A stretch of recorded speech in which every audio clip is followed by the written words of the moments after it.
have a lot of sperm donors and not enough fathers. One, a lack of having fathers in the home that actually teach a lot of the young men how to actually be men, how to take care of their responsibilities.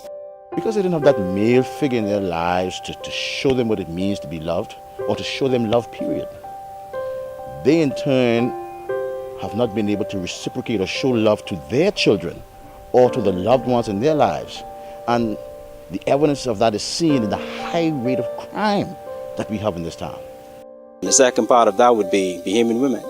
A lot of the Bahamian women pass on the anger and the hate that they have to their sons from the men that might have hurt them or wronged them in their lives, failing to realize the very same things that they complain about are the same things that they pass into their sons who just continue the same trend. We have some people in this country, in particular young black males, whose egos have swollen to the point of destruction.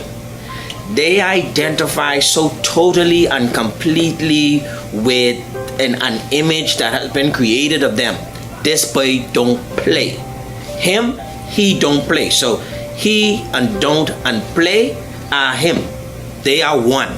So anything that challenges he don't play, bump, lack of respect.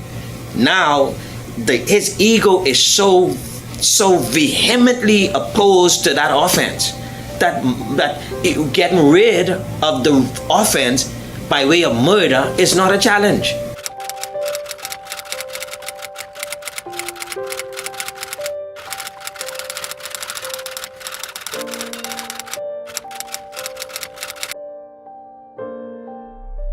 Our young men today has been rejected too many times. They have no self-worth. They have nothing to live for. Most of them may only have, if they have a car, they have a car. They have no future. A lot of them were not afforded a college opportunity. A lot of them only have skills with their hands.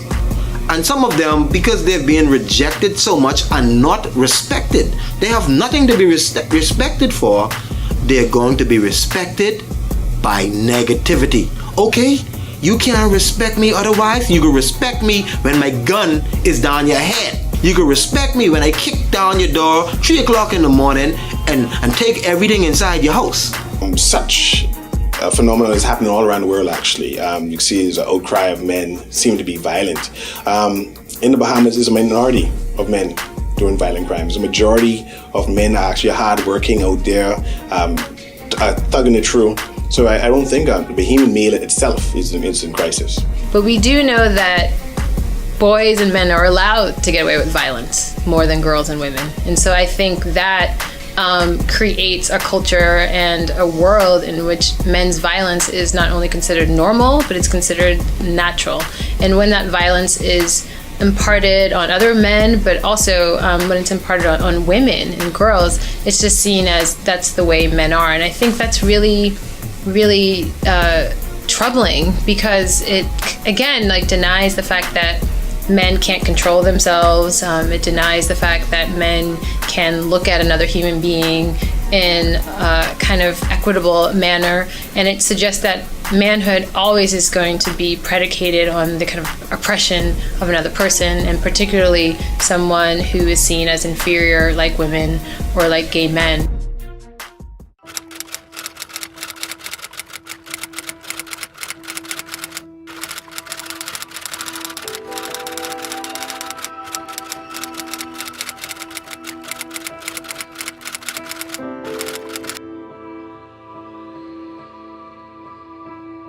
Yes, you may be good in the limelight, you may be a leader, you may be a politician, but when you're off cameras, you got 3 and 4 sweethearts, you got 5 outside children who you ain't taking care of. We have no integrity. We must first find integrity in ourselves, we who call ourselves role models, we who call ourselves upstanding citizens. When we get in line, then these young men who are there on the street doing crap will reel right in. Ain't nothing gonna happen until that happens. We have men who are not sure what they're supposed to be doing anymore, because women are everywhere doing everything, and in a lot of ways doing it better than men, and they're not humble about it either. problems with women, two things. One, we're always looking for love, and we don't understand that we have to love ourselves first. And that means that you have to do certain things to better yourself, and then the right person comes along. Two, we believe that every man is fixable. I think it's that nurturing, caring part of us. So it's like, yeah, he might have been a hoe and he might have slept around, but that's just because he wasn't with me. His daddy wasn't there. And, if somebody just could love him the way I love him, then maybe he'll change. And we are forever hopeful and forever in denial. It's ironic that we complain about the men that are in our lives, but then we raise our sons with some of the same issues that we rebel so much against.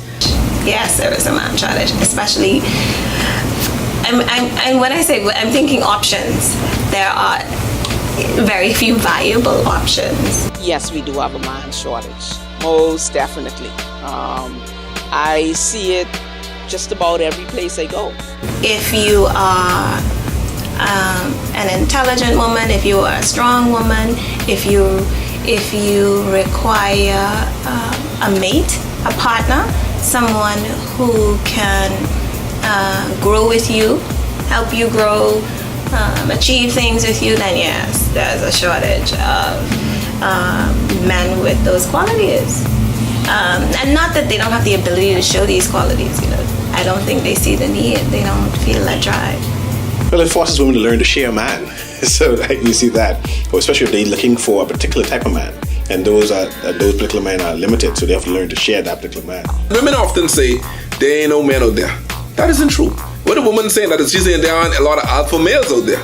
There aren't a lot of the men that they at the top of the ladder of their society. When women make decisions as to who they're going to be with, it's generally on the status of the male. A woman would rather share an alpha male than have a beta male all to herself.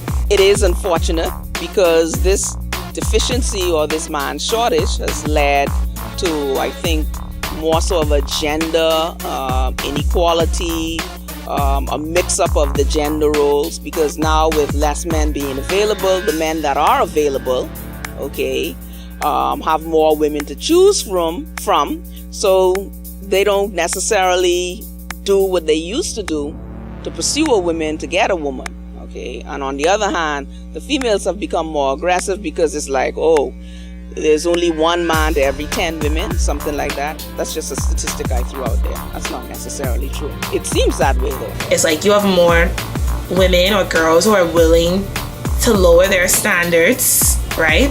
The transactional sex thing or whatever it may be.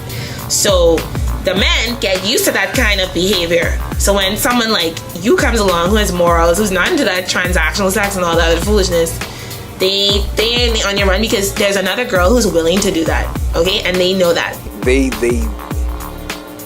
They want a fairy tale lifestyle, lavish lifestyle, but realistically, they don't have the financial position to acquire that, or their spouse mightn't be in that position to put them in that dream home or that white picket fence that they desire.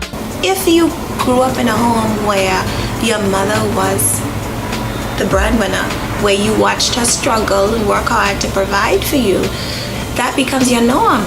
You do not have an understanding of what a man is supposed to do in the home. Then when you move into your own relationship, you see maybe some men see very little wrong with the woman doing all or most, because that has been their experience up to this point. Financially, my mother did it. She was strong. And then the mother still exists. She's still there as a helper and the person to go to in the event that the wife won't do it or the girlfriend won't do it. Well, my mom will do it for me. I had the opportunity to talk to a magistrate who said, I did the research right at the tail end of the drug era, and we were still dealing with the fallout, the direct fallout from that. And she was saying, look, we have 6 halfway houses for men, and we don't have one. At that time, there was none for women, and then shortly after I did my research, there was one for women. And she said, we are much more unforgiving. A woman is not permitted to make the same mistakes that men are permitted to make. Men are permitted to make mistakes after mistakes, and we put things out there, we give them all the tools to help them get back on their feet, and it's almost like it's encoded in us to see men as these flawed beings who, really, we gotta help them, right? Whereas women are not. I don't like being in spaces where men are telling women what's wrong with them or where women are telling men what's wrong with them. I think that we both have things that we need to work on separately and then together. I do not believe that we have a crisis of males in our country.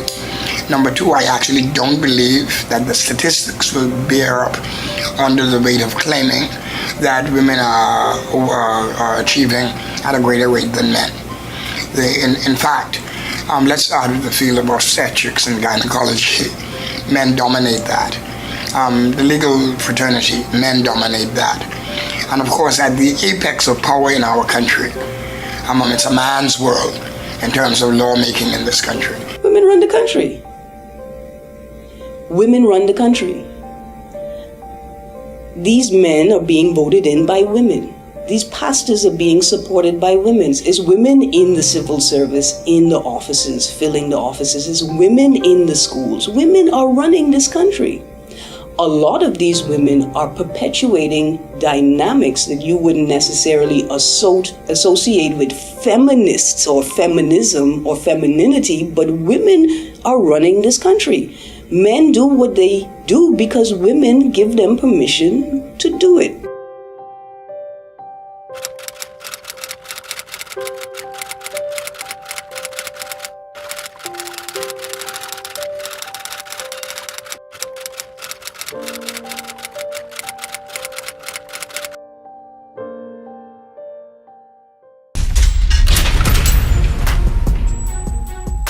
Growing up without a father was, I don't know if I could really express how that felt. I know all of my brothers and sister, they had their father.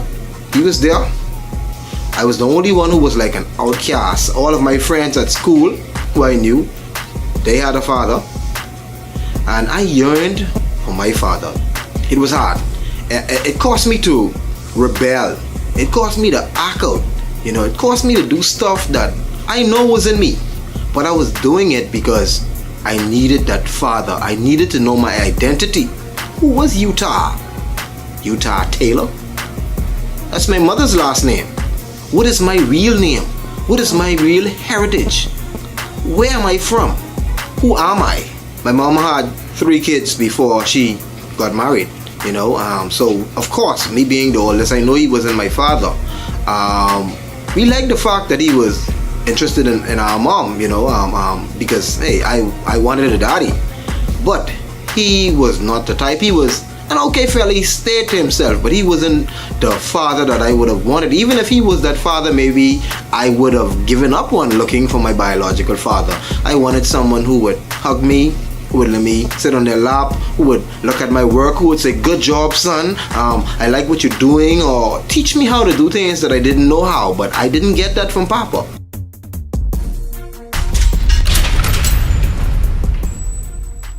You have a teacher in the center of the classroom, at the front of the classroom. You've got everybody lined up in lines and in rows, and you're supposed to pay attention to the teacher. And the way in which we deal with education is that it's supposed to be a mastery of information. And the teacher is this God who provides you with the information. And this happens to be a model that works a lot better for girls in the Bahamas than it does for guys. They're not worrying about schoolwork as much as the young ladies who feel that an education is what's going to free them from being inside their home. The young men, I can make money easy anyway. So they don't focus on education as much as the young women do.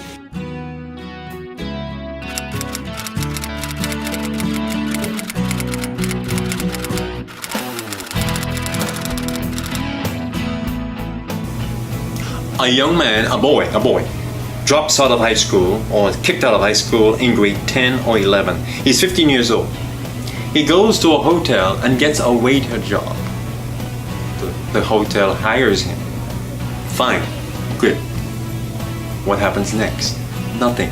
In 2 years, 19 years old, he's making $3,000 a month from tips and salary. $4,000 a month. Why he needs a better job? Why has he go to learn how to read and sign his name? He doesn't. Women are far more comfortable in hierarchical situations, in situations where you have people of different ages, working in groups.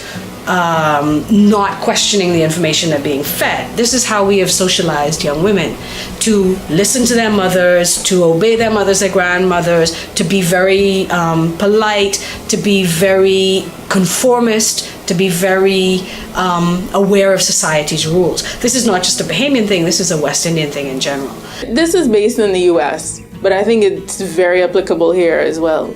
If you look at primary schools from like the 1st to the 3rd grade, right, you have males and females in pretty much equal numbers, and they're pretty much equally engaged in the classrooms and what they're doing. And then something happens in like the 3rd grade, and there's like a switch. Men tend to be socialized quite differently, very differently from women. They're encouraged to hang out with guys their own age. They're very egalitarian. They are competitive. You don't just become a leader by inheriting it or being appointed. You have to prove yourself as a young man, and then you become a leader. And when you're a leader because your guys know you could do something. And school doesn't work like that. School is all these people set up in a hierarchy that you have to come in and learn how to respect. And that is a very different culture from the culture in which we have placed our young men. And so it's quite possible that the educational system disadvantages young men from the beginning. And it's not just that many of the people they come across are women. That's part of the problem. But I don't think that that's the biggest part of the problem. They're women in a system that is already foreign to them. Girls can come in and they can sit down and they can read these stories that have nothing to do with what the boys are interested in, but they're in these classrooms, right? Most of the time led by females, females that are for the most part overworked, are not going to be able to have the energy to put into this boy that is not doing what the girl is doing, which is sitting down and paying attention. And so instead of exerting extra energy on trying to engage him, right, she tells him to go outside the class. And so he spends the lesson outside of the class, further disengaged from the classroom experience and education altogether. And so he, in turn, begins to learn that school is not really for him. When I am regarded as the toughest fella around, then that's good for my ego. When I'm regarded as the coolest fella around, that's good for my ego. The female, when I am regarded as one of the top students in this class, that's good for my ego.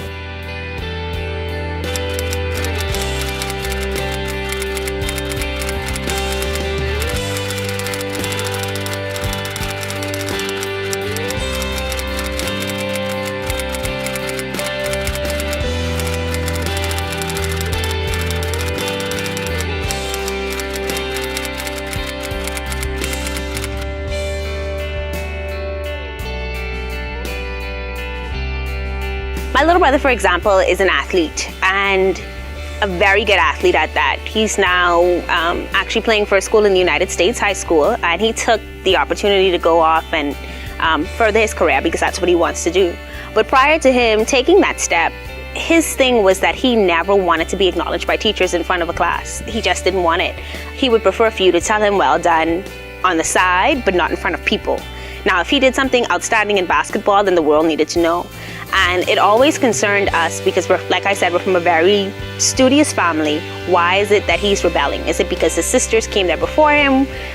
Does he not want to be compared to girls?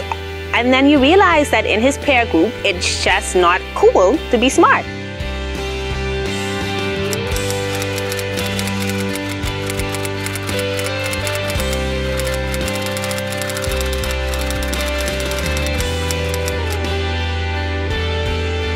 There used to be a time when males dominated the education system. It was quite a long time ago, and it was a natural thing for young males to see in these mentors, in these examples, somebody they would follow. What exactly produced the change where, I don't know if it was opportunities created for males outside of the education system that made them start pursuing that avenue. But now you have a lot of females is what they see. They say it's a matter of pay, etc. But I think the young men work for less than what a teacher earns. And so I don't think pay is the only thing. I don't think that they are impressed to go into the teaching profession unless some of them see some males that impress them. Fortunately, still, but that's waning, fortunately, they can still find some employment, some means of earning a living. The challenge becomes, though, when they want something better. They haven't had the depth of education that they would need for something better. That's a whole recipe for a whole lot of nonsense going on, and a whole lot of self-esteem issues and all that.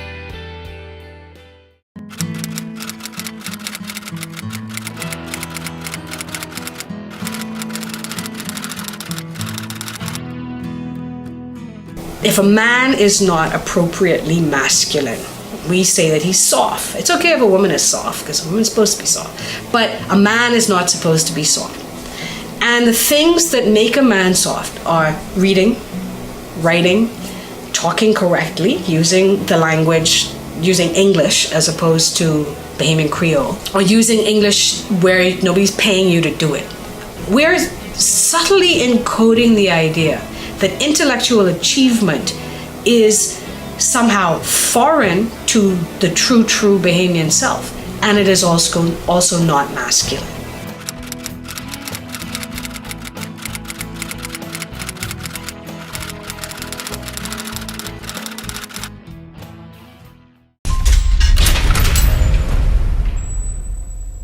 It was just until 1975, in our time, that the United Nations declared slavery to be a crime against humanity. During the long course of history, black men were not treated as men. They were stud machines. Black children were valued. Black women, of course, their wombs were valued. That nightmare, as far as I am concerned, lingers. It must be a social problem. It's different from how we were 20, 30 years ago. We think that this just started. I know of a woman right now, 90 years old. She's happily married for about, in fact, she's married maybe for 40 years. But all of her 8 children are not for a husband. They're for 8 different men. And she's 90 years old. That's only one. I know of many like that.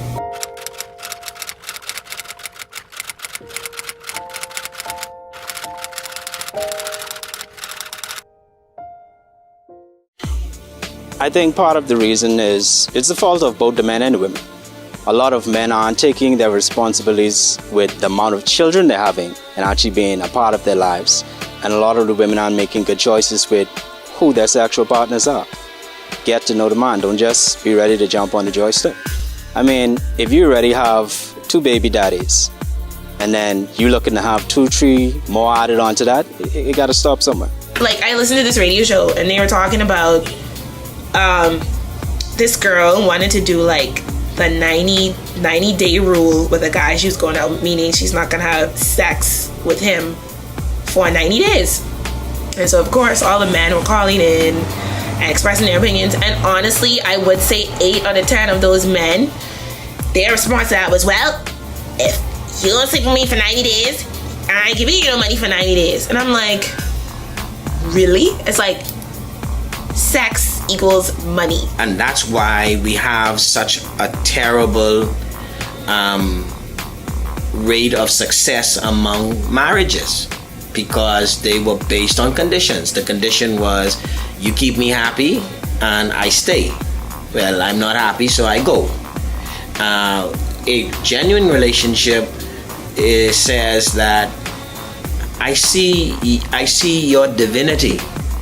You see my divinity. You see me deep, and I see you deeply.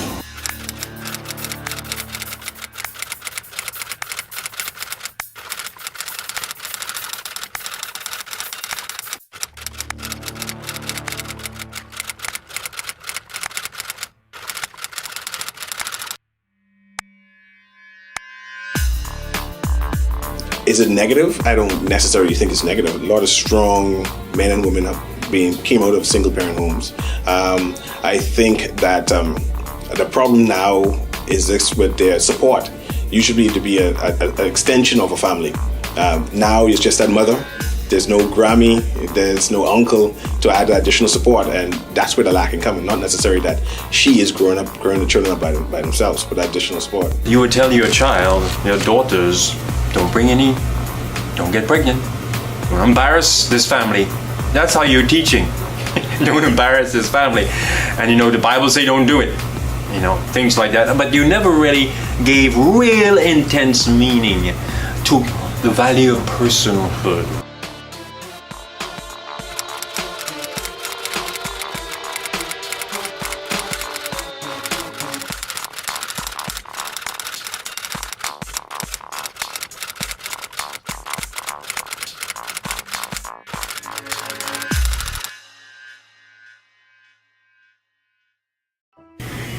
Of course, there are women who were very, very, very, very smart in the 70s and 80s, and they decided to have only one child. And they and their one child now are sharing the same mortgaged home. They and their child are sharing the same car. And they and their one child, one young man who's been captured, they are now sharing the mortgage. And they go to the movies together. You look just like your daddy. You look just like your daddy. You look just like your daddy. They cry. It ain't a must that a man be in a home, because it depends on a lot of different things, like who's the children's friends and things like that. A lot of outside influences, I think women have proven that they are willing to work and still sacrifice, willing to work and still spend time with their children, willing to work and cook. And I think what we need more of is love, whether it's you working 9 hours and only spending 4 hours with your children. Are those quality hours? What are you doing in that time? And where is the rest of society in helping to be there for your children when you're not able to? I don't think that if we were to take every woman out of a job now and put her back in a house, we'd be doing anybody any favors. Yes. Remember, men ruled our society. The men determined the income level of the family. The men determined the education level of the family and everything else. That let me qualify that. In those homes where there were men. I have to absolutely disagree that a woman advancing herself or the feminist movement in any way, the women's liberation movement, has caused the degradation of the family. I can see why people would want to make the point, because certainly we see that as one of the major changes between now and say the 1950s, when women stayed home and we believed that families were somehow better. More than just the move for women's liberation and equality happened. What else happened was international affiliation, law, and policy. And so whereas before a man could determine whether or not the girls went beyond a certain age in school, the law stepped in. Children got to go to school. Whereas before a man could determine whether or not the girls got any inheritance, if there was any to be had, the law stepped in. It's easier to blame the woman. These women, don't rule no more, as opposed to blaming the law, which is dominated by men. Now, let's speak on the positive side before we get further. Not all Bahamian men are like that. We do have some bright stars. We do have men pushing carriages on the street, changing diapers, cooking. They are home earlier than their spouses and they have everything straight. The wife comes home, they eat. We have men like that. But there are far too many who are the old traditional way, destroying our families, destroying our children. I known of husbands who told their wives, that's your role, to take care of me. And when I mean take care of you, you cook. You're working outside full time and you're supposed to cook, wash, clean, go to the drive, pick up your children from school, everything. So what in the world he's doing? Our men must realize they have 100% equal responsibility to nurturing the children and caring of the home as their wives. When you're talking about family life and its disintegration, you have to tie that directly to urbanization. And if you tie it to urbanization, you tie it to one single fact, and that is, as black Bahamians streamed in from the family islands, they left behind ghost towns. They left behind their lands. They left behind their culture and their way of life. So they exchanged the yard for an apartment. They exchanged acreage for 50 by 100 on the installment plan. In the mix, in an urban setting, there is little space for children. PlayStation, TV, don't go in the road. Okay, so children have now become, for the aspirant black Bahamian, a cost, a liability. I think it's even a function of patriarchy to say that a family is a structure in which there's a mother, father, and child. Right? I think family is what you make it. You don't have to have a father in order for there to be a functional family. You don't have to have a mother in order for there to be a functional family. I think it helps, right? The two energies are different, and so when they come together, they bring a synergy that can't necessarily be found without those two energies present, but it doesn't mean that it's broken.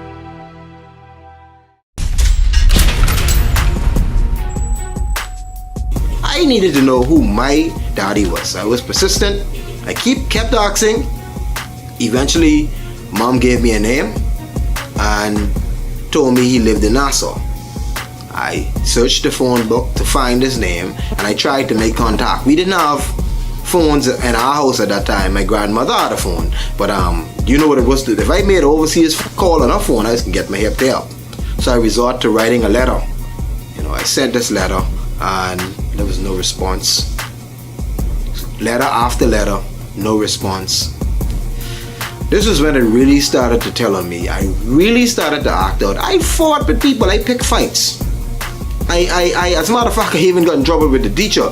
The principal tried to beat me, and I wanted to fight him. I wasn't allowing him to beat me. Somewhere around about 10 years old, I'd say, probably around 10 when mommy told me his name. And she told me stories. They were the best time of my youth. She told me stories about him. They weren't good stories, but they were interesting. She told me stories how he was in a motorbike accident, and it was.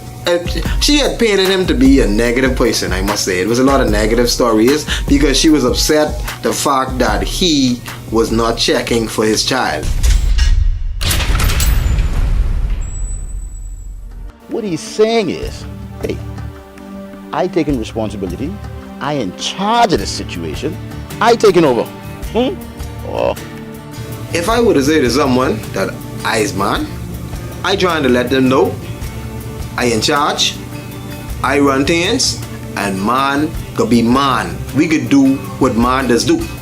For example, if you have a couple of women, they say, well, that's expected. He's man. That's what man do. I don't run around my house. I run my house. I's man. I in charge. So I grew up in New York City, between Harlem and the Bronx. Growing up as a boy, we was taught that men had to be tough, had to be strong, had to be courageous, dominating, no pain, no emotions, with the exception of anger and definitely no fear. That men are in charge, which means women are not. That men lead, and you should just follow and just do what we say. That men are superior, women are inferior. That men are strong, women are weak. That women are of less value. Property of men and objects, particularly sexual objects. So much of the world, if you don't have enough food to go around, you starve your daughter to feed your son. And the result of that is something like 2 million girls dying through excess mortality each year. The cost of that on a broader level is that over the last 50 years, more women and girls have been discriminated against to death than all the men who died in all the battles of the 20th century. Another way of looking at it is that in any one decade, more girls are discriminated against to death than people died in all the genocides of the 20th century. The toll is just staggering. And when it is on that scale, then I think that truly is the paramount moral challenge for this century.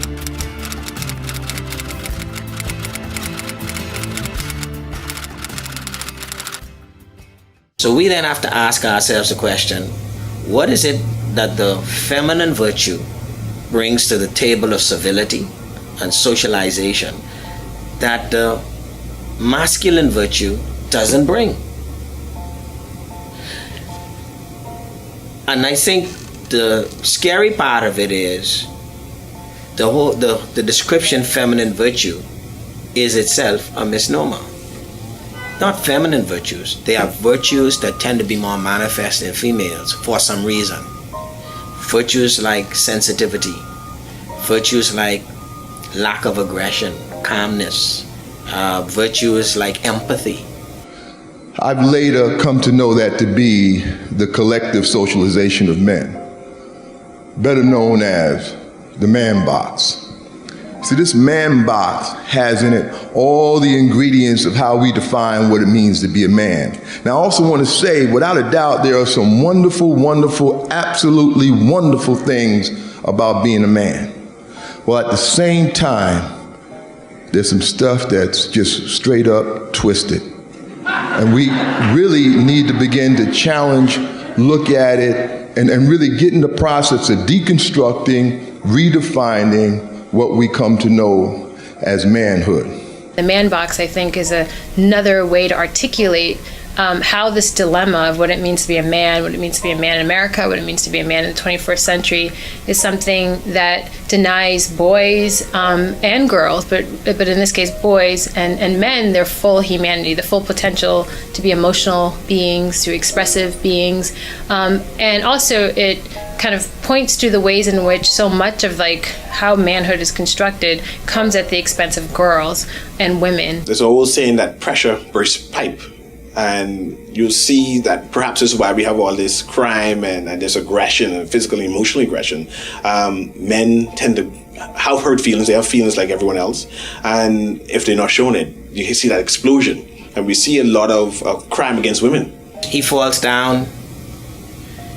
He cries. Someone says, boy, get up. Stop being a sissy.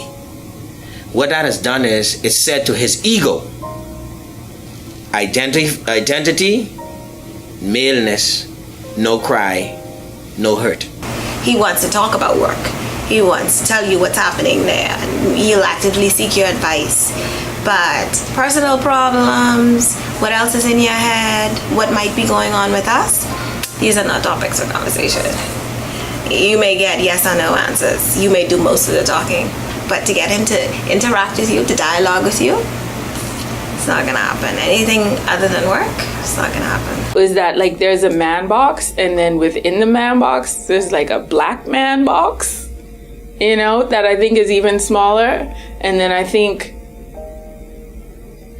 like within the black man box, like the Bahamian black man box is within that box. Like I just feel like it's very, very tight in terms of who you can actually be. I'm insulted when I hear a statement like, stop acting like a gal, use a panty, something like that. Anything that takes on this derogatory female nature. Why is it that because he is not up to your standard, he has to be considered a female? Why are we inferior? Why is it an insult to be considered a female? When you look to us to assert your heterosexuality, why is it that it's so negative to be considered a female? I go off when someone said, stop acting like a girl. And then the thing is, females allow it to happen because we laugh at jokes where someone is called a pussy. We laugh at something like that instead of trying to work out exactly what is it that you're trying to imply. Are you saying that being a female, having this genitalia means that you are lesser of a being? So we need to re-nurture in our males these virtues, to say to them, recognize that your denial of these virtues is egoic. It's a false self. The real me is a universe. And in a universe, everything exists and manifests itself. A pussy would be considered someone who complains, who whines about something, who finds a problem with everything, picks on, backs down from a situation, doesn't assert himself in any difficult situation. He is someone that, sometimes it's just someone who can't play basketball well. He doesn't live up to the supposed male standard of what is considered the alpha male. This person is considered a pussy. He has all of the supposed characteristics of a female. You have to remember, masculinity is formed in different ways in different places over different times, right? For a lot of my students, when we do gender, I always bring up the issue of wealthy European men in the 17th century, right? 17th and 18th centuries. They were in high heels wearing wigs and makeup. And these were signs of virility and masculinity. Look how that has changed over time. Or you can think about in some African Middle Eastern countries, men can walk around arm in arm. You walk around arm in arm in Nassau, particularly in some neighborhoods, you may not make it out completely intact. Your feet, ma'am, are almost as big as your mouth. You know what you are? Just trash. A bottle of whiskey for courage and the manners of a goat. You're the one who could use a lesson in manners. Well, not from you, whiskey breath. Let go of me! Let go!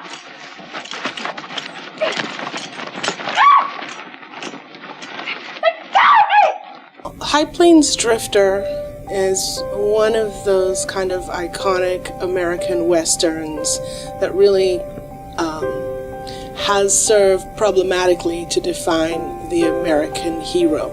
And Clint Eastwood is the kind of iconic American heroic figure, but it's very problematic when you look at a film like High Plains Drifter.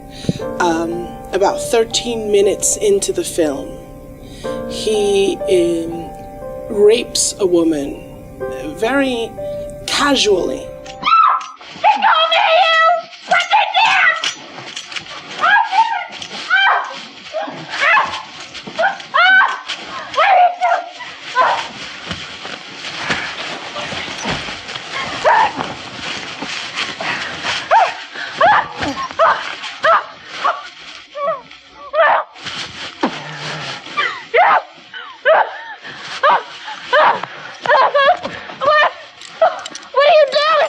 What are you doing?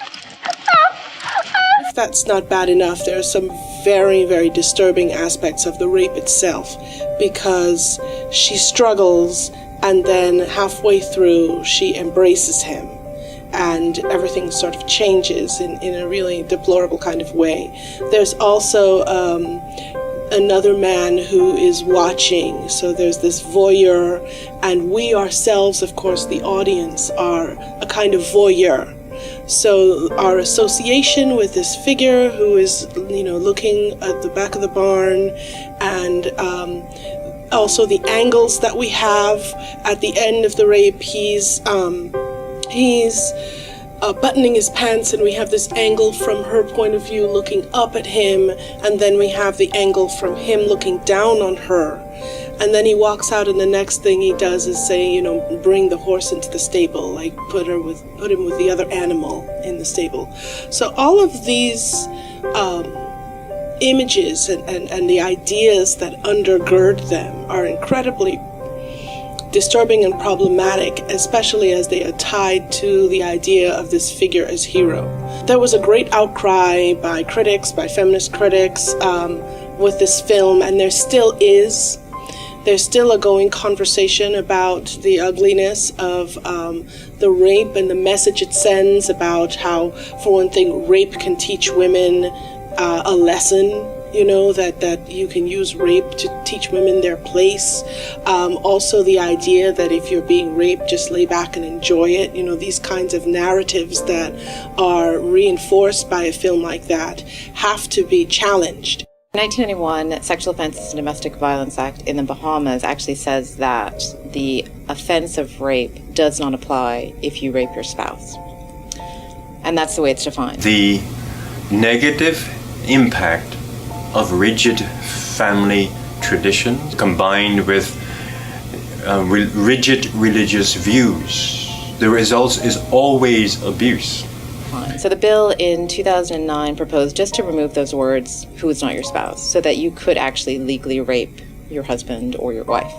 As I listened to the debates on the radio or watched on television, the great vehement opposers were always from a religious perspective, and even religious leaders. A number of academics feel that the marital rape exception is there for three reasons, and these are historical reasons. The first is that women were really viewed as chattel or property of their husbands, and so rape was originally a crime of property, not a crime against a person.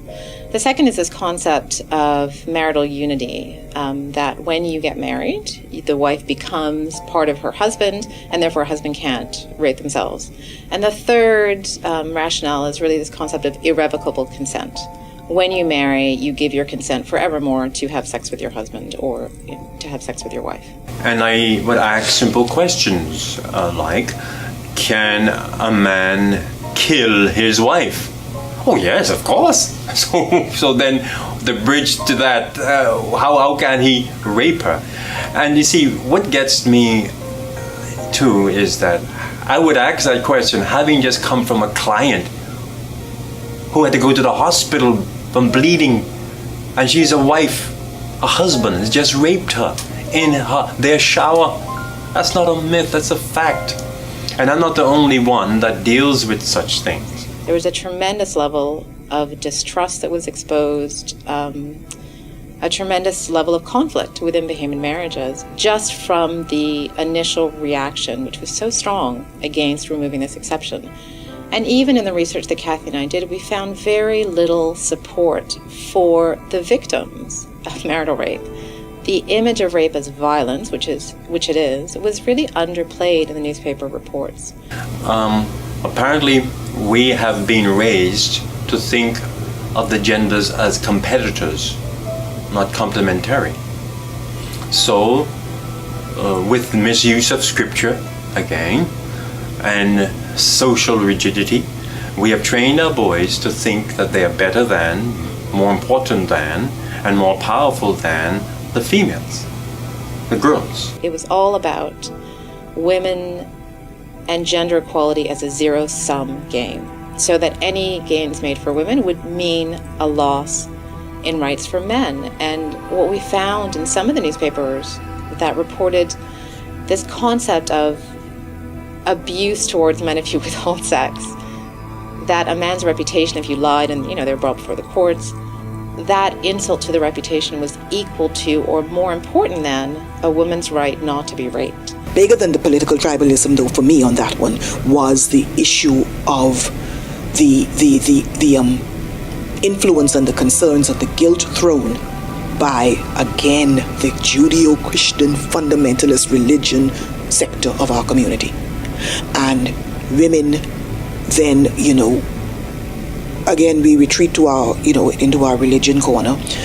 Political tribalism again became one of the factors. But I also do know that there was no groundswell from women on this issue. Of course, you had women. Yes, I think it ought to, it ought to change, etc. But in terms of that groundswell, that I don't want to sell BTC, that what's happening, we didn't get that.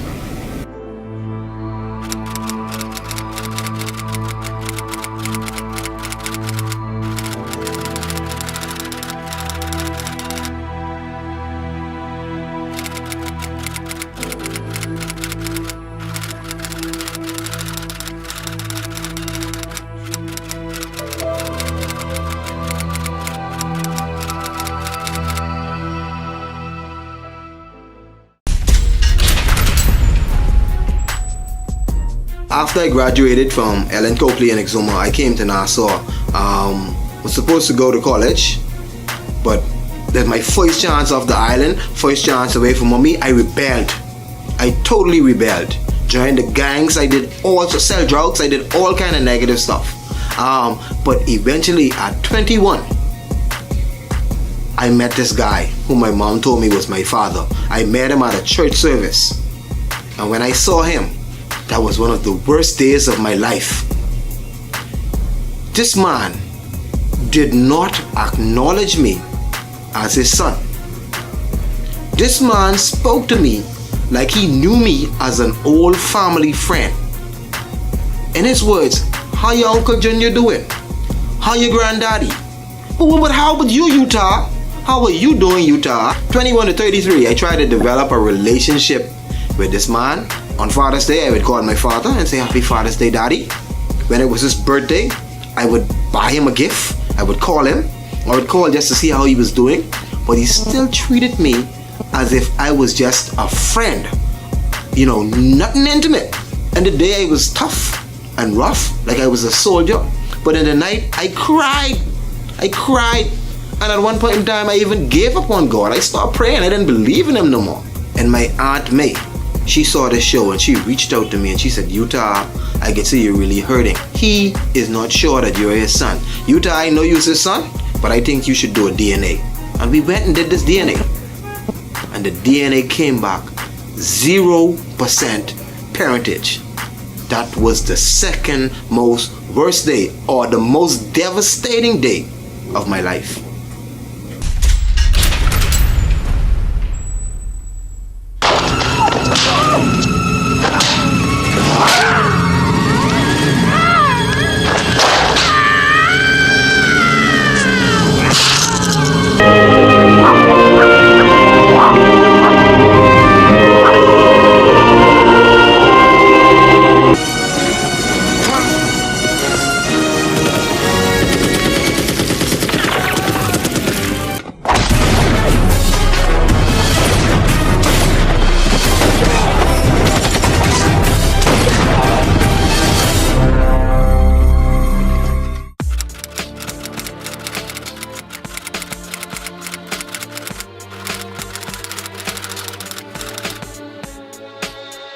I think we all from young kids fantasize about being all powerful, being able to fly, being able to, being indestructible, being able to go where you want, do what you do.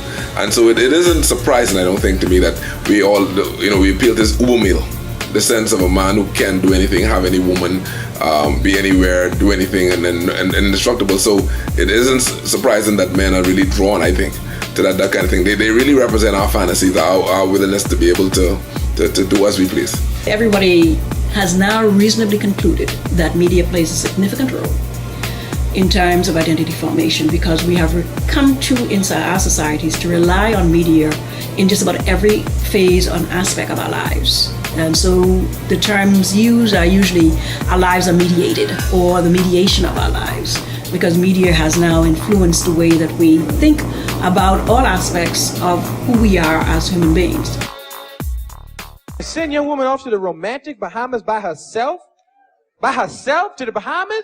She's walking on the beach. She laid out all day and got a tan. Your woman is fine and got her body looking right. She's walking on the beach crying. In the Bahamas, lovers on the beach making love. She's all by herself walking along, feeling sad, thinking about you, and everybody is real romantic. The ocean is shimmying off the moon is shimmying off the ocean. Your woman's standing there looking at it and crying, and all of a sudden a dude named Dexter walks up.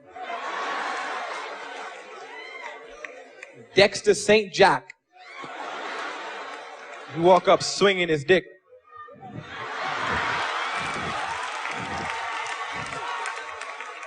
Then he do that smooth Bahamian shit on your woman. What a beautiful girl like you doing by herself on the island alone. This is the island for lovers. You should be being held right now. Girl, what you crying about? It's not a simple answer as to, do we really accept what we see about ourselves from the male perspective as being these hypersexual black man. And in some cases, yes. But you also have the contradictions, because they do that in certain spaces. It's not always present 24, everyday life. At one time we embrace them. the myth of the black man, which has come through history from slavery, which is just being represented again in media in terms of the black man being the hypersexual human being. I think in the Caribbean, I think we take that and I would like to say, play with it. Respectability is where you conform to the expectations of the society, even if those expectations are absurd. And that's associated with middle classness, femininity, colonial power, and reputation, which is this kind of street cred kind of thing that is very much associated with working class, African derived masculine identity. And I think that we reinforce that, and that is also reinforced by popular culture, which takes it and turns it into the thug on television. Man, a gangster for life. Take your life, sex your wife, and everything nice. Gangster's paradise, that is my life. Is a thug girl, me walk with me wife. Growing up, a lot of people tend to look towards more of the movie stars and the rappers. And everyone wanted to be like a rapper, like a Dr. Dre or Biggie or Tupac, because of the lifestyle that they lived. You able to drink, smoke freely, party all the time. As a male, you get all the girls following you and wanting to be around you. You get to basically just hang out all the time. Read your horoscope and eat some hors d'oeuvres. 10 on pump 1, these hoes is self-serve. 757 410's my cell phone just overload. I've got hoes in different area code. Black women are objects, and they are lacking in value. They are interchangeable. They are without voice, and they are without dignity. My grandmother marched in the road for us women to have the right to do anything we want to do. And if it means sliding down a pole and wearing shorts that are, up in our behinds, we have that right. I think women need to be more concerned as to the choices they make about how they're represented in the media. When I listen to some of the songs my son listens to, and he's 14, I'm like, good gravy. And I don't want to sound prudish, but I think we women are responsible for those images. Everybody want to be the video vixen. Can you read a book? I mean, I just have a low tolerance for, yes, the lowest common denominator is easier. And yes, it's easier to be a whore than it is to be a woman wanting to contribute to the society. So while it's easy to say, oh, the men who control the business made me do it, we have to still take back that personal power that we have. Your pussy pretty titty like a convertible. The interior comfortable. Your pussy pretty titty like a convertible. And it a cool me temper so. What can one say about that Vybz Kartel video? So you have Vybz Kartel, whom at this time is not even available for the video. He's already been incarcerated, which makes it really ridiculous. And so there's this stand-in in the prison getup, the orange jumpsuit. We never see his face. And these girls are just all over him, they dropping down and popping and locking and whatever. And it occurred to me that even at his lowest point, you're in prison, your future's looking pretty dim, not a whole lot of prospects, you still should be able to get at least 8-9 hoes. No matter where you are in life as a man, you're still more valuable than 8 or 9 hoes. The parent comes home, is tired, says, did you do your homework? Did you get something to eat? And then knocks out and has no time, energy, whether they desire to or not getting into that argument. But if there's no other force that's there, then yeah, that's a strong force. But I don't think that it takes such a Herculean effort to overcome that force.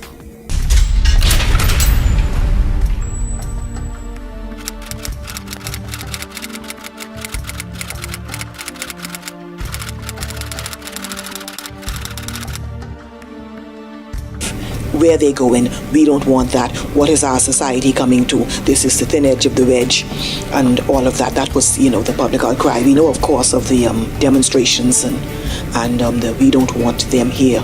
The government at that time, led by Mr. Hubert Ingram, decided we don't want to live in that kind of country. First of all, we are a country that receives the world. We are a country where, to a great extent, we make a good bit of money from being hospitable to all people. We are a country where we do not discriminate, or at least we try not to discriminate. And so we do not want to go down in history as discriminating against a group of people, a group of adults, certainly, whose sexual preferences might be different from ours. And we've got to take a stand.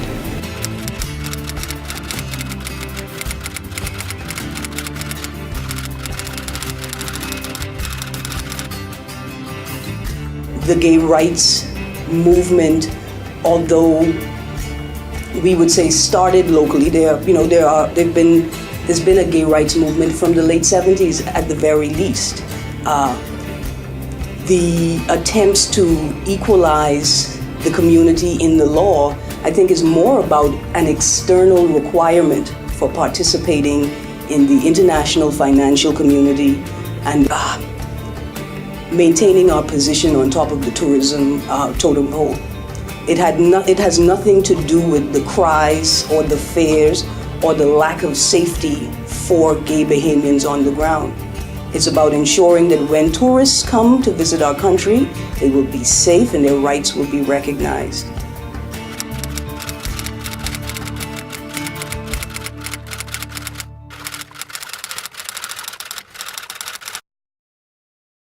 Homosexuality is a lifestyle for some people, and it is something that some people choose, and then there are others who don't choose it. It's definitely biological.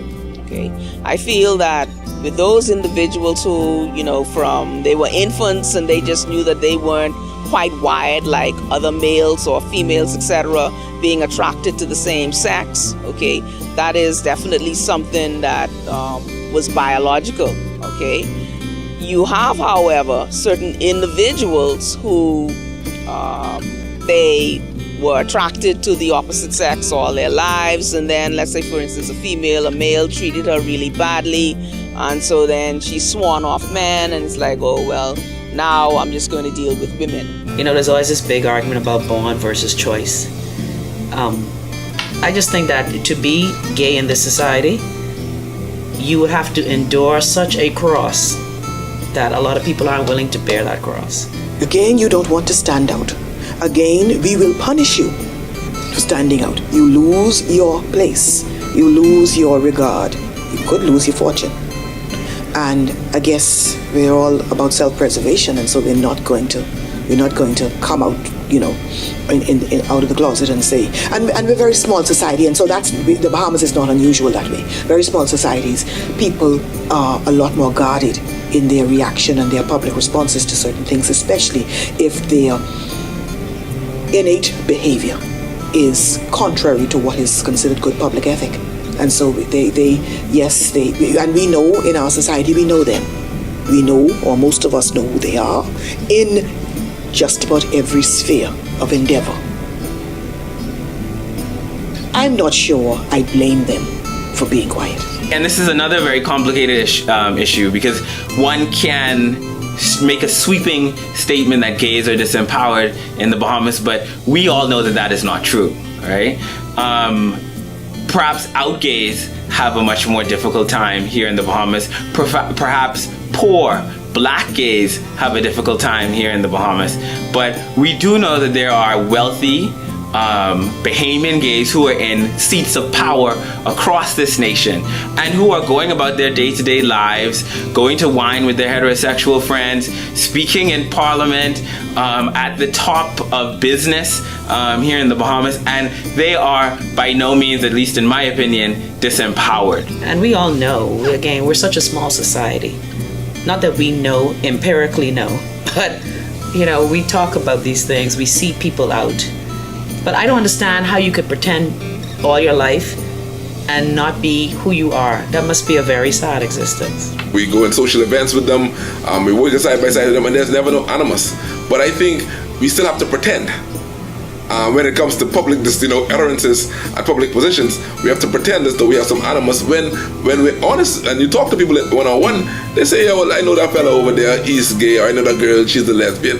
And it's common knowledge, and it isn't an issue. So I think it's a real hypocritical, false pretense where we're pretending to have a problem with people who we really don't have a problem with. The secret is a part of Bahamian society like Conch and Junkanoo is, right?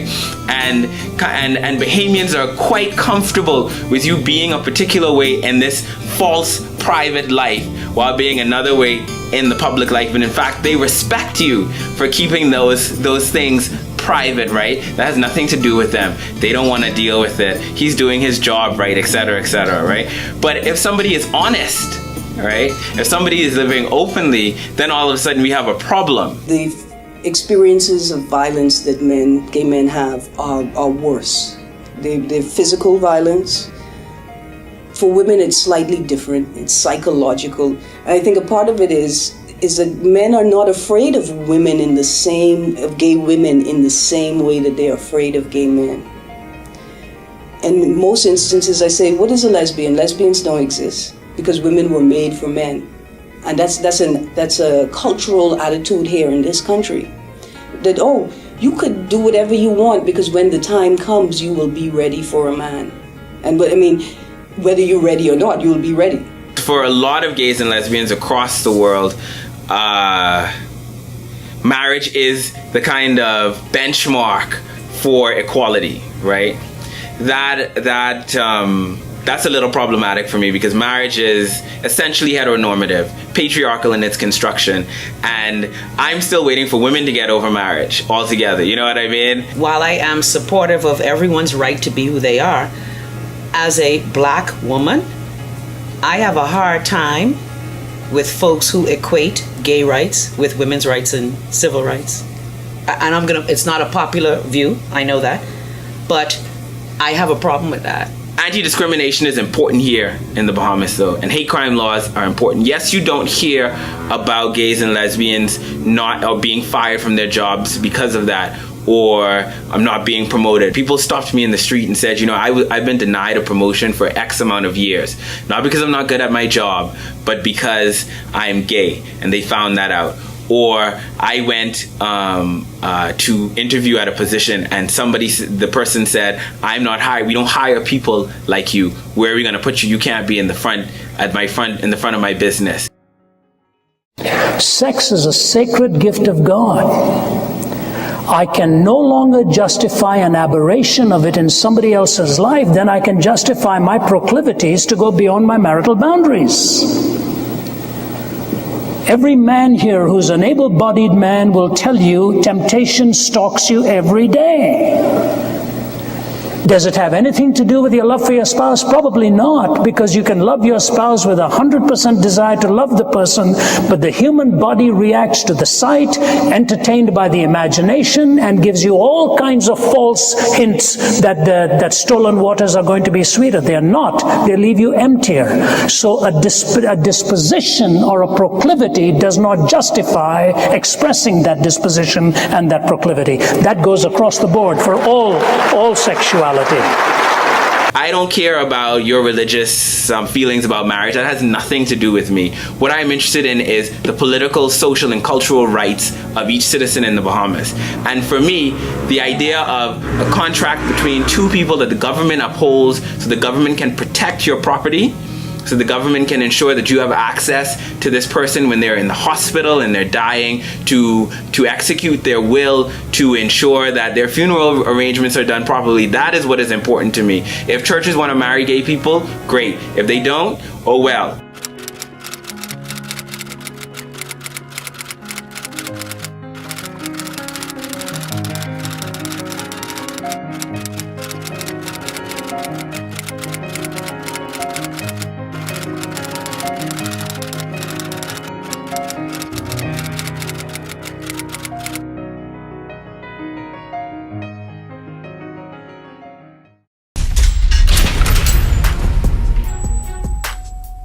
I didn't know what to do. I didn't know where to turn. I cried. I was lost. I was devastated.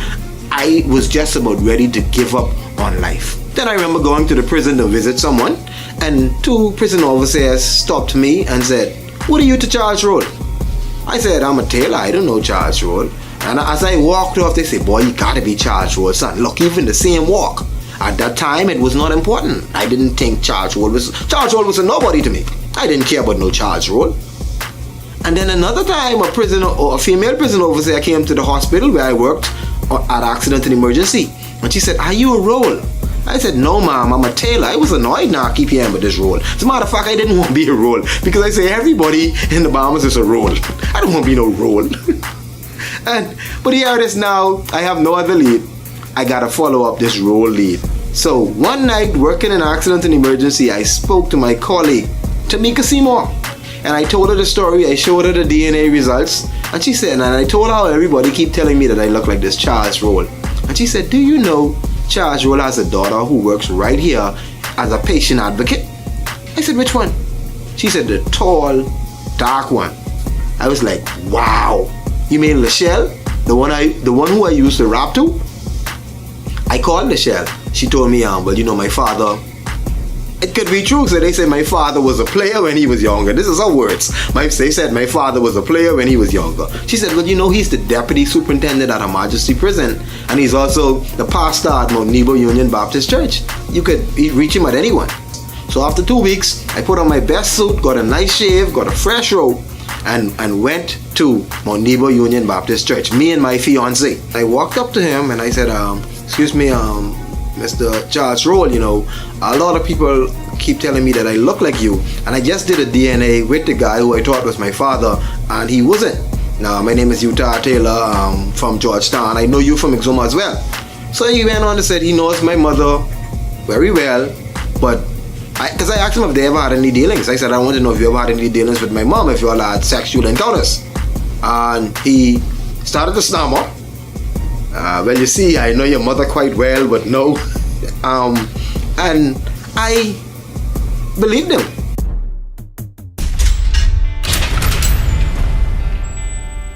So masculinity is based on virility and vitality, not personhood, not quality of characteristics. Well, sex is more important to men than women because the whole body makeup is different, you know.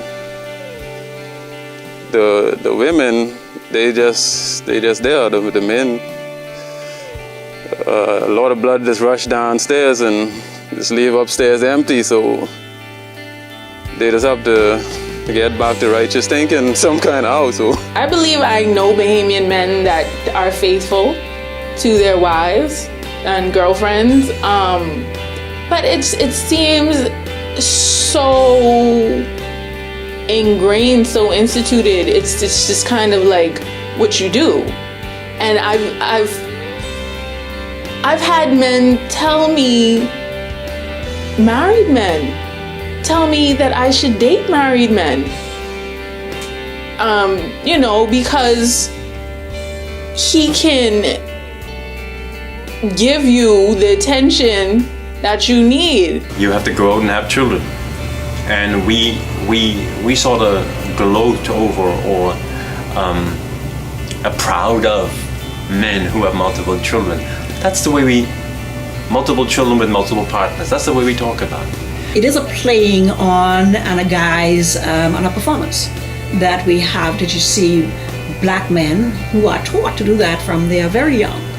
That when you are looking for respect, when you are looking for respect from both the females and also from your male peers, a lot of it comes through your sexual identity in terms of how much power you have over women.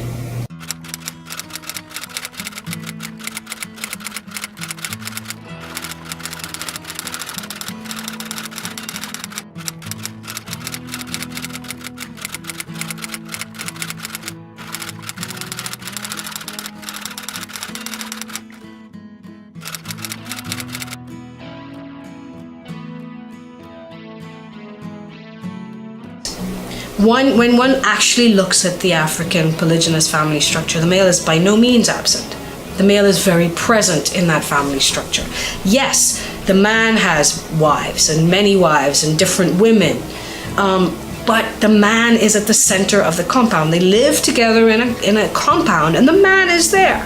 And most likely, you will be the only person that he is giving this attention to, other than his wife, of course, because he's not gonna have the energy, right, to cheat on you with somebody else. It was a really bizarre conversation. I remember I had it with my cousin and myself, and there was like a number of them, of married men, and they were telling us, yeah, you know, as young professional Bahamian women, it's really rough out there for you. You should just give up trying to find a single Bahamian man or get married and go for a married man. The people who were polygynous in the slave era were the white masters, not necessarily the slave men. The slave men may well have been polygynous, but the slave and the enslaved were derived of any family structure. They were not permitted to have families because they were not humans. So they were possessions, they were chattel. So the family structure that we may be inheriting is the family structure, if we were looking at this many different households and the economic provider, it's a plantation model. Maybe it's the master model. I see what happens now. Sometimes we get bogged down in routine and the pressures of everyday life and bills upon bills. Sometimes you need a quick fix. No stress, but a quick fix. And someone to take you out of the cycle, out of the norm, out of what is routine. What's the quick fix? Jungleism.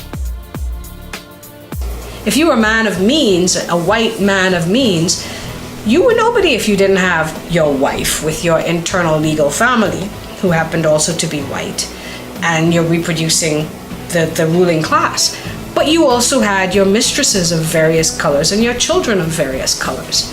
And the greater you were, the more of these families you possessed. As we moved out of slavery, as men became more powerful, then they demonstrated that power by modeling this kind of a family structure idea.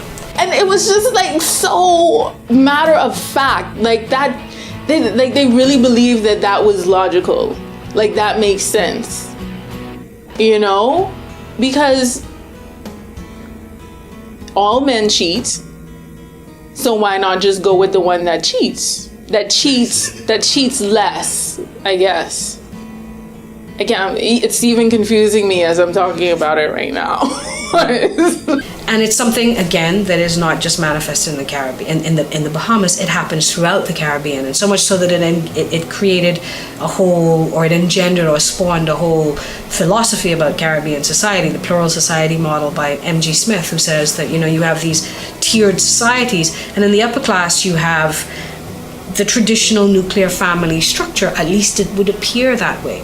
But you're not looking and seeing what the men from that traditional nuclear family structure are doing on their weekends. So on their weekends, they're going and dealing with their other. So a man is apparently monogamous. He's only married to one woman, and they have a nuclear family household.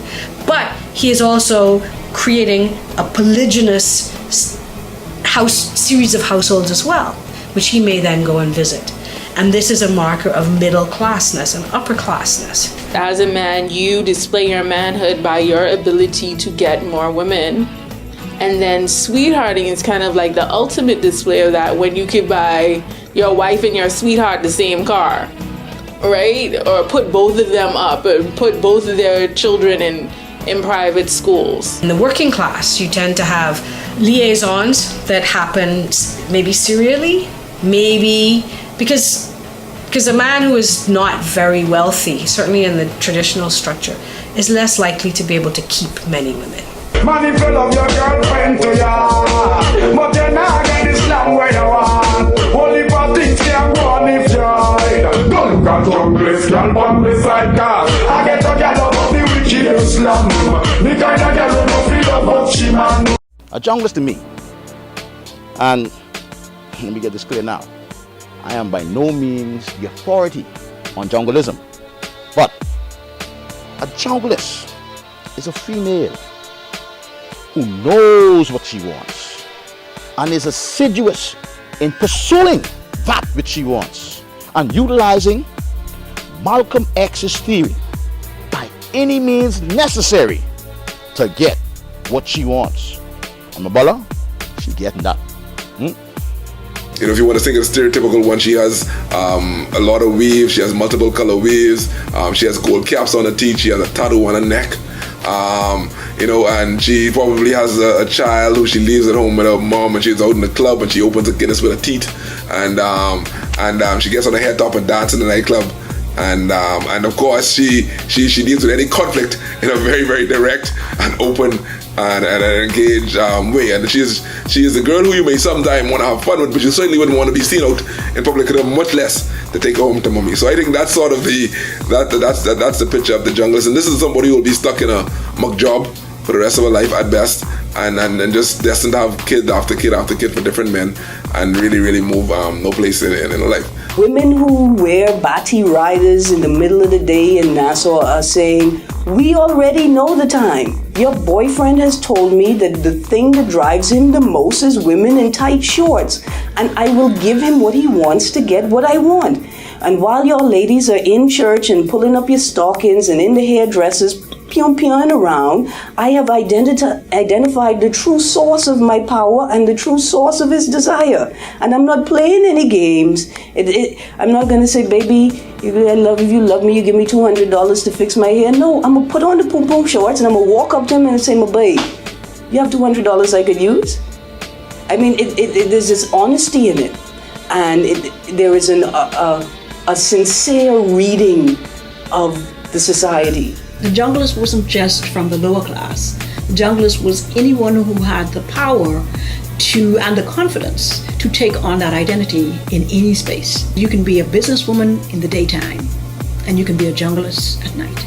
Children are learning the dynamics of male-female relationships from what they're seeing in the home or with their mother and the absent father or the boyfriend who comes in and out of her life or what have you. And there's this message, visual, first of all, that these two people are not equal. My mother is at some kind of a disadvantage. This man is either present, but only present for monetary reasons, or he's absent altogether. And so you start to look for that in the world as a norm.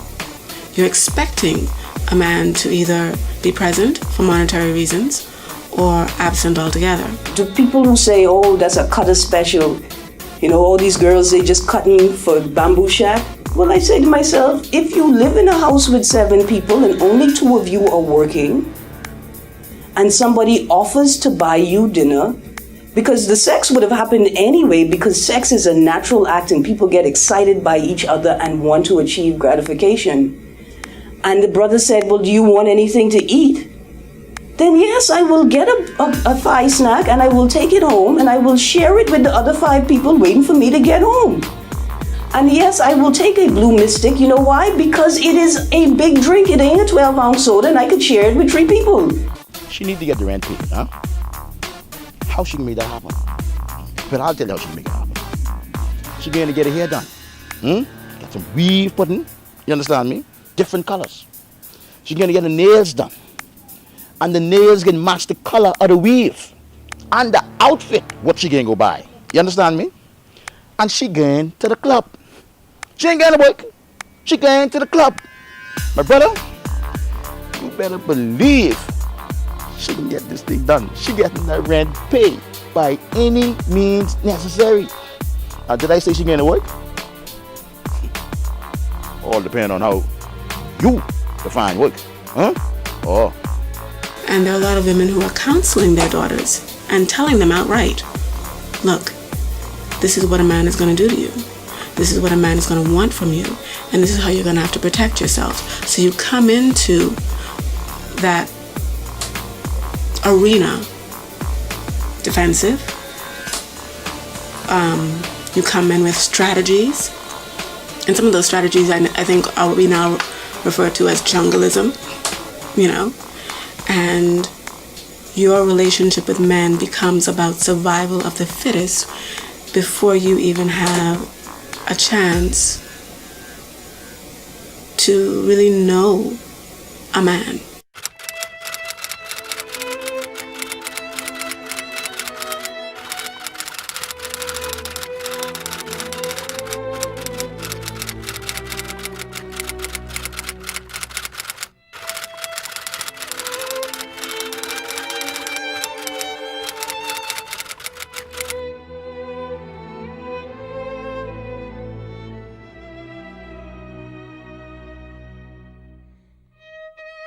That of all the rocks upon which we build our lives, we are most dependent on the family.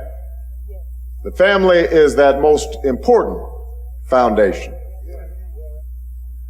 And we are called to recognize and honor how critical every father is to that foundation. They are teachers and coaches, they're mentors, and they're role models. They are examples of success and the men who constantly push us towards success. But if we're honest with ourselves, we'll admit that too many fathers are also missing. Too many fathers are MIA. Too many fathers are AWOL. Missing from too many lives and too many homes. They've abandoned their responsibilities. They're acting like boys instead of men.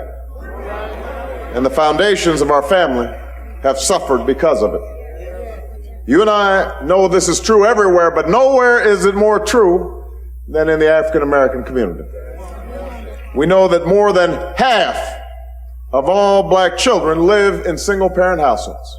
Half. A number that's doubled since we were children.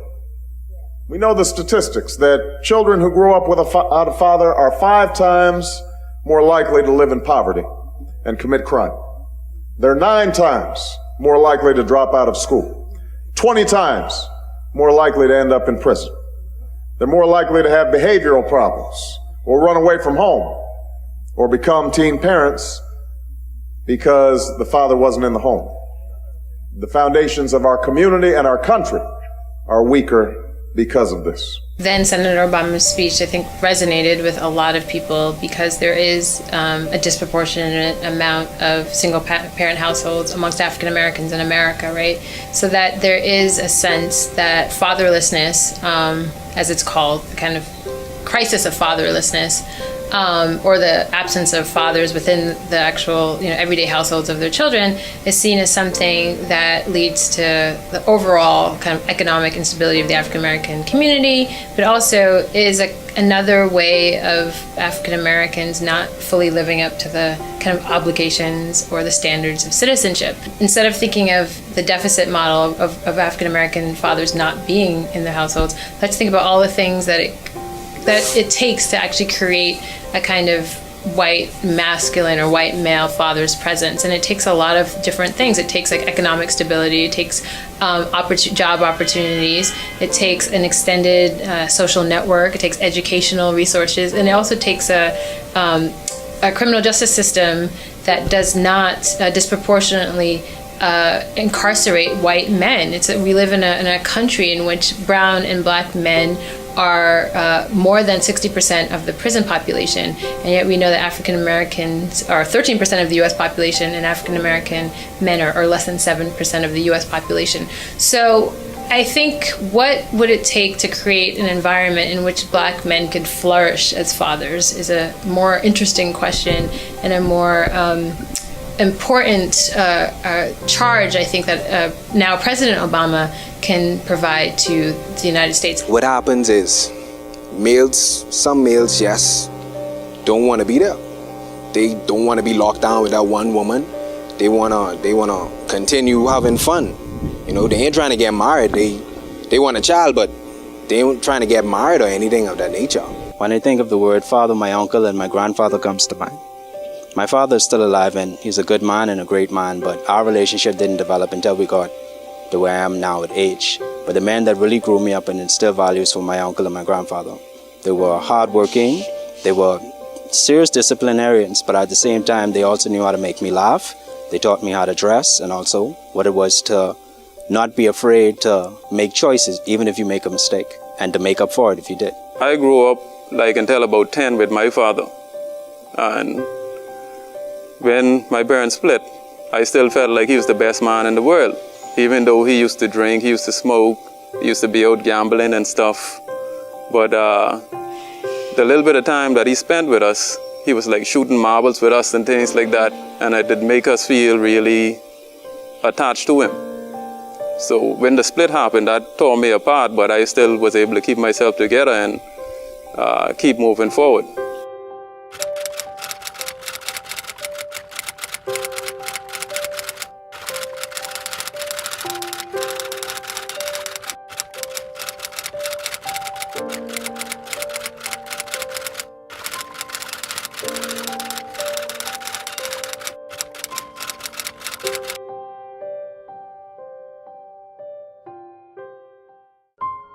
Our family structures, going back to slavery and colonial days, have always been matrifocal. And it is through the guile and craft of women that they learn how to take care of their children. And in doing so, I am absolutely convinced that it is the Bahamian woman who has created three kinds of men, so-called. And the three kinds of men she has created are good boys, bad boys, and brutes. She's yet to produce a man. Somebody that loved me and protected me and wanted the best for me. We didn't always see eye to eye, that's for sure. I'm a lot like him, very stubborn, always asking questions, but definitely somebody that just loved and just gave you the sense of wholeness, and everything you did was great and wonderful, and he was always so proud. And it's that sort of unconditional love, and that's all I could say. Daddy love, that's what I find. As I reflect on my childhood, coming from a two-parent family, mother and father existing in the home, I have to look and reflect on what my father was to me. Now, he had his successes and he had his failures.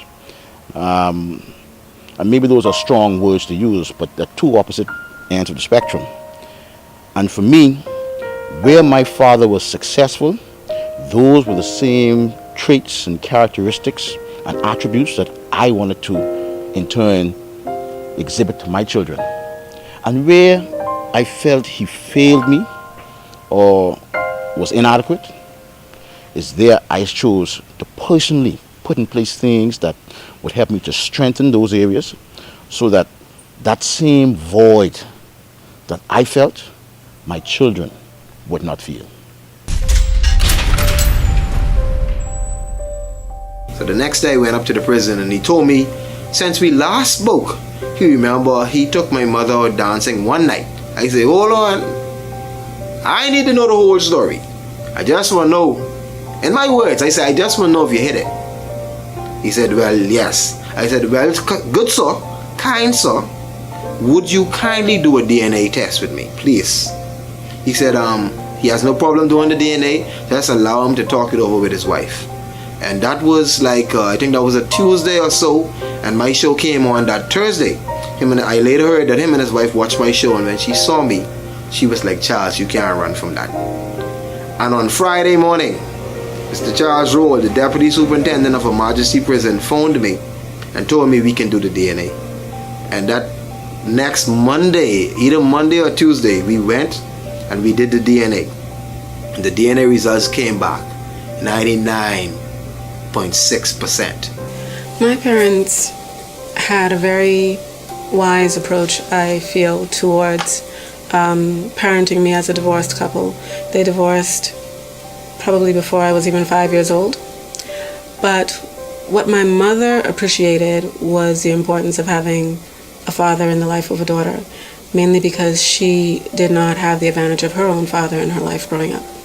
So she made the effort and was deliberate about advising my father, and I use that word carefully, but it is the right word. She advised my father in how to relate to me and guided him to some degree in being in my life and helped to foster that relationship that probably would have happened pretty naturally had we all lived in the same home.